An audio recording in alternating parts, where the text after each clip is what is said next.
Good morning, everyone, and welcome to Lesson 89 in the Course in Miracles. We are still reviewing, and we are reviewing Lesson 77, I am entitled to miracles, and Lesson 78, let miracles replace all grievances.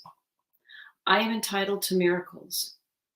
I am entitled to miracles because I am under no laws but God's. His laws release me from all grievances and replace them with miracles.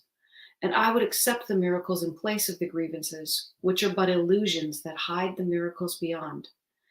Now I would accept only what the laws of God entitle me to have, that I may use it on behalf of the function He has given me.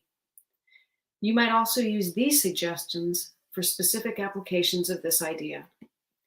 Behind this is a miracle to which I am entitled. Let me not hold a grievance against you, John, but offer you the miracle that belongs to you instead. Or, seen truly, this offers me a miracle.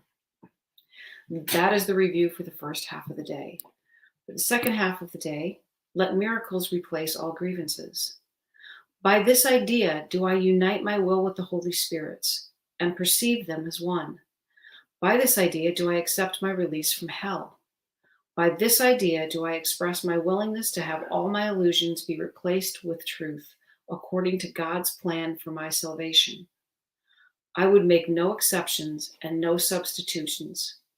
I want all of heaven and only heaven, as God wills me to have.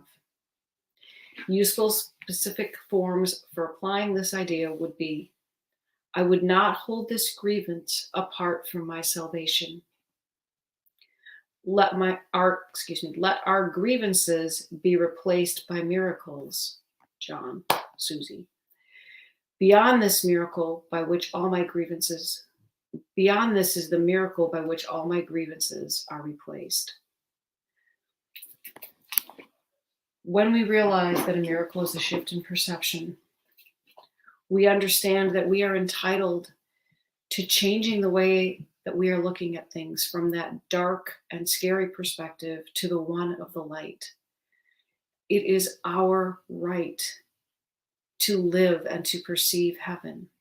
It is our right because we are under no laws but God's.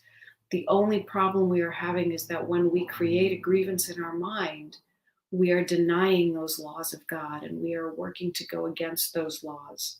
And so if we can look at the grievance and realize that we're simply seeing it as a smokescreen to what truly is, then we know that beyond that is the miracle. It is the truth that we are entitled to. And when we let miracles replace all grievances, this is again seeing things from a different vantage point than the one that we may be accustomed to. And so if we are seeing a disagreement between us and someone else, or if we are perceiving that someone is mean to us or they don't like us, if they're just so unhappy, and we come from another perspective, we would come from a place of love. And love can change everything. And then we can see how that person is always doing their level best. We can see how that person is searching to find their way through their own grievances to express love, but they are enmeshed in their own fear. And so when you can shift from that, I am being attacked, to, oh my goodness, we are the same, we're doing the same thing, there is a joining rather than a separation. And then we can truly appreciate others. When my dad, when I was growing up, I used to think that he was cranky, for lack of a better word, and he didn't often say, I love you. And I thought that that was callous because I'm a huggy, touchy kind of person who always says, I love you.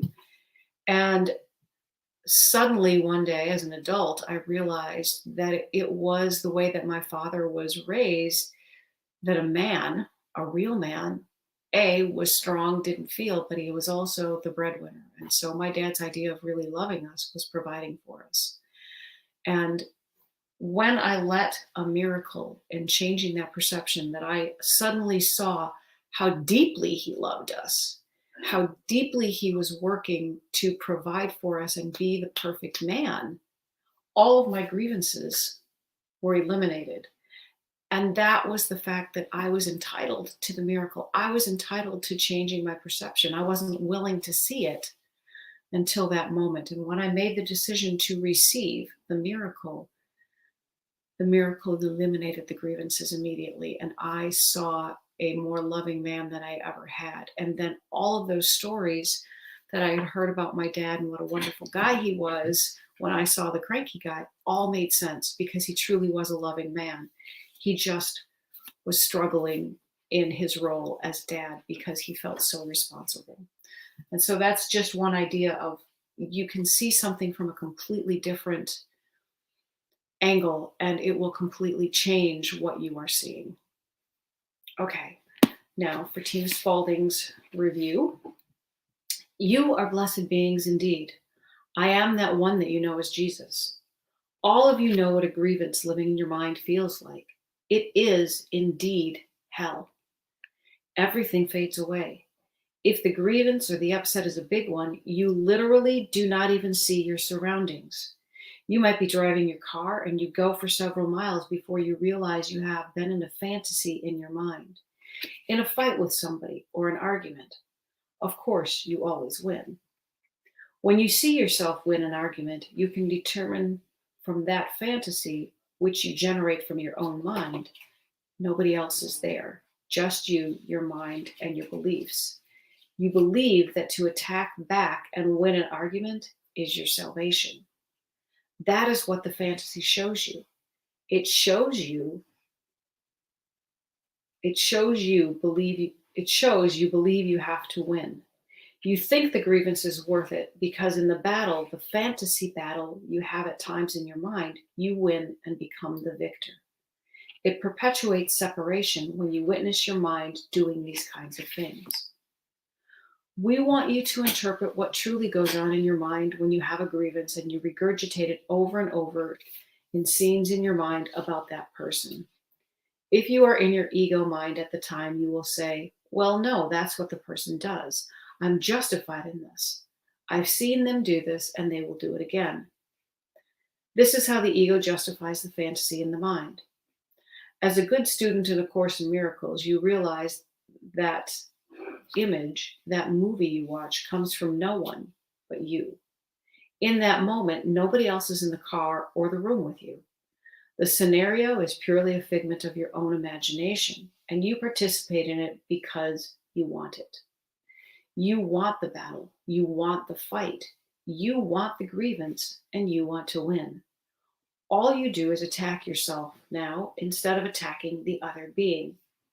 Except this is a belief that you hold in your mind, that you somehow lose if you do not win the battle.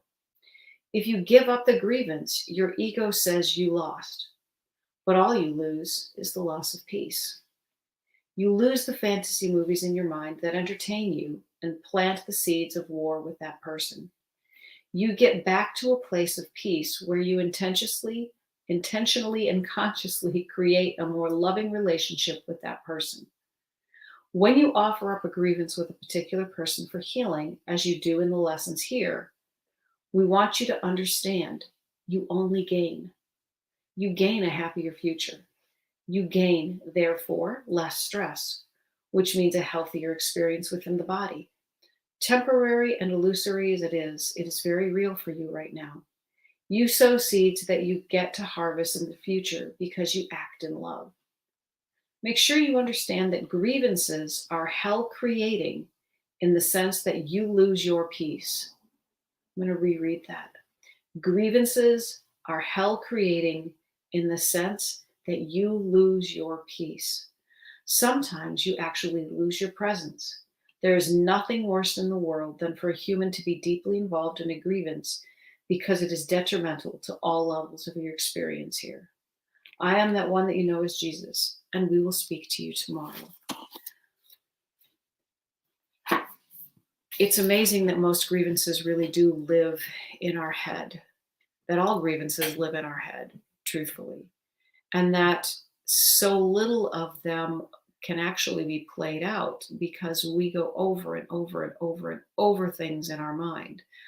If you've ever had someone throw a zinger at you as you're walking by, or they say something mean or demeaning, and you kind of walk away and don't know what to do, and then you're so hurt by that the zinger that you could have done back to them, the mean, hurtful thing that you could have said back, comes to you later. And then you spend time creating and recreating that scenario and smushing them like a bug and just feeling really powerful. And, haha, I won. But truthfully, that does nothing except perpetuate that bully in you, the bully in your reality, and the bully that is your ego.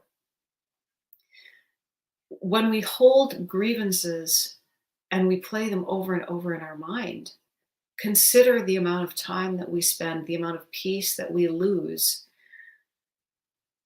when we could simply say, you know what? Where's the lesson? Where is the love? Okay, this is what happened. I'm going to take this away from it. And then I'm going to move on to love. If you have a house that burns down, you could do the sweep of the rubble and see if there's anything that's left intact that is worth keeping, anything that still reflects the truth of what it is. So much of it will, however, just be cinders and smoke and debris, remnants of what it might have been.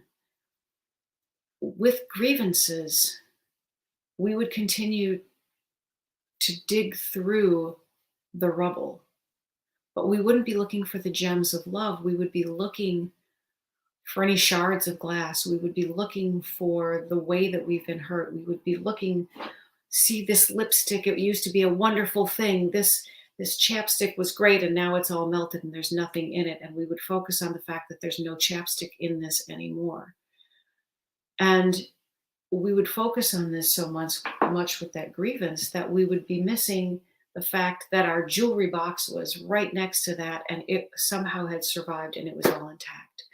We have those gems that are in that jewelry box called love. And we are worried about the chapstick that was, $1 something. Use love, use miracles to replace those grievances, and know that you are entitled to the miracles that will heal you.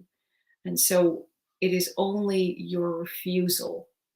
It is only your refusal. It is only your denial of your rights that are keeping you from the miracles that provide you with the peace of letting go of those grievances. I hope you have a spectacular day today, and I hope that you can see and receive all the miracles that are intended for you today. Take care, guys. Bye.